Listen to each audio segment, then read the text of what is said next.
Hello అండి, welcome back to my channel. Morning బ్రేక్ఫాస్ట్కి veg pulao చేస్తున్నాను. టేస్ట్ చాలా బాగుంటుంది. కుక్కర్లో 15 మినిట్స్లో చేసుకోవచ్చు.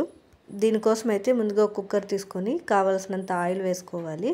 అలాగే బిర్యానీ ఫ్లేవర్స్ అన్నీ వేసుకోవాలి. ఇందులోకి సన్నగా తరిగి పెట్టుకున్న ఎర్రగడ్డలు వేసుకోవాలి.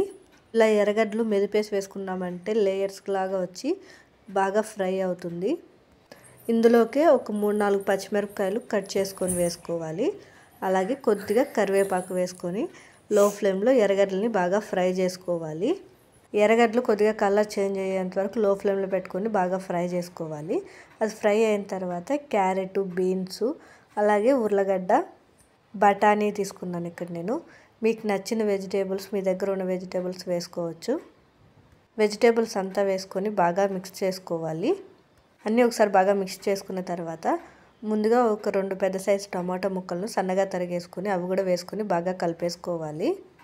టమాటా వేసుకున్న తర్వాత అంతా ఒకసారి బాగా కలుపుకొని మంటను మీడియం ఫ్లేమ్లో పెట్టుకొని మధ్య మధ్యలో బాగా కలుపుకుంటూ ఫ్రై చేసుకోవాలి.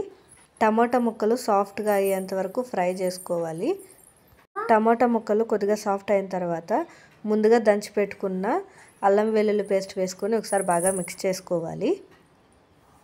అల్లం వెల్లుల్లి పేస్టు పచ్చివాసన పోయేంత వరకు ఫ్రై చేసుకున్న తర్వాత కారానికి తగ్గట్టు కొద్దిగా కారం, అలాగే కొద్దిగా ధనియాల పొడి, ఇక్కడ మెయిన్ గరం మసాలా వేసుకోవాలండి. గరం మసాలా వేసుకోవడం వల్ల టేస్ట్ అయితే చాలా బాగుంటుంది.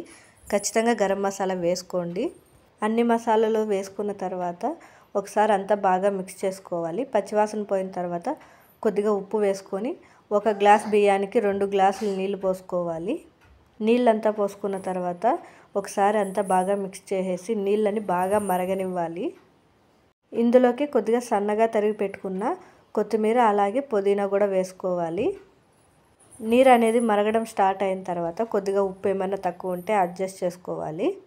ఇక్కడ ముందుగా 1/2 అవర్ ముందుగా నానబెట్టుకున్న రైస్ వేసుకొనేసి ఒకసారి బాగా మిక్స్ చేసుకోవాలి.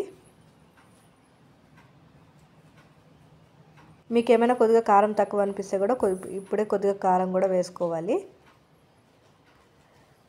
బియ్యాన్ని వేసుకొని ఒకసారి బాగా కలుపుకునేసిన తర్వాత కుక్కర్ మూత పెట్టుకునేసి ఒక 3 విజిల్స్ పెట్టుకోవాలి. 3 విజిల్స్ తర్వాత స్టవ్ ఆఫ్ చేసుకునేసి ప్రెషర్ అంతా పోయేంత వరకు కొద్దిసేపు వెయిట్ చేయాలి. ప్రెషర్ వెళ్ళిపోయిన తర్వాత ఒక 5 మినిట్స్ అలానే వదిలేయాలి. ఇన్ కేస్ తొందరగా తినాలనుకుంటే కొద్దిగా తెమ్మగా ఉంటుంది. ఒక 5 మినిట్స్ ఆగి తింటే టేస్ట్ అనేది చాలా బాగుంటుంది తెమ్మ లేకుండా. నా వీడియోస్ కనుక నచ్చినట్టయితే లైక్ చేయండి, షేర్ చేయండి, సబ్స్క్రైబ్ చేసుకోవడం మర్చిపోకండి. Thank you for watching.